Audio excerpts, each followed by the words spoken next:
Market ఇదిగా ఉంది, పండుగ సెలవులు వచ్చినాయి, డల్ గా ఉందని ఏసీలో పెట్టాం. ఎన్ని క్వింటాలు ఉంటాయి బాబాయ్ ఇందులో? మన 90 సెంట్లు, ఈ 90 సెంట్లు 9 నుంచి 10 అవ్వచ్చాయా? 9 నుంచి 10 క్వింటాలు ఉన్న కాయ.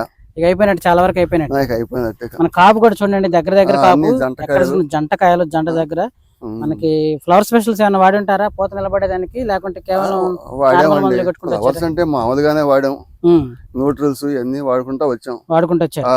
కాయ బాగుంది, రంగు బాగుంది. ఆరిన తర్వాత మనకి ఏమన్నా తాలు మచ్చ రావడం లేదు, అలాంటి ఏమి లేవు. పట్టి బాగుంది, ముడత బాగానే ఉంది, ముడతలు లేవు. తాలు ఎలా ఉంది బాబాయ్? మన రైతులకు చెప్పు ఒకసారి, తాలు కూడా ఇందులో ఎలా ఉంది అనేది. తాలు తక్కువేనయ్యా, తాలు తక్కువగానే ఉందండి. తాలు తక్కువగానే ఉంది. పాతుకూలి ఎకరానికి 19 గంటల్లో ఏమొచ్చినాయి, ఒక 90 కిలోలు వచ్చినాయి అంతే. 19 గంటల్లో కూడా 90 కిలోలే తాలు. అది ఇప్పుడు వేసిన తర్వాత ఎన్ని వర్షాలు తగిలి ఉంటాయి? పెద్ద 2 వానలు తగిలినాయి. 2 వానలు తగిలి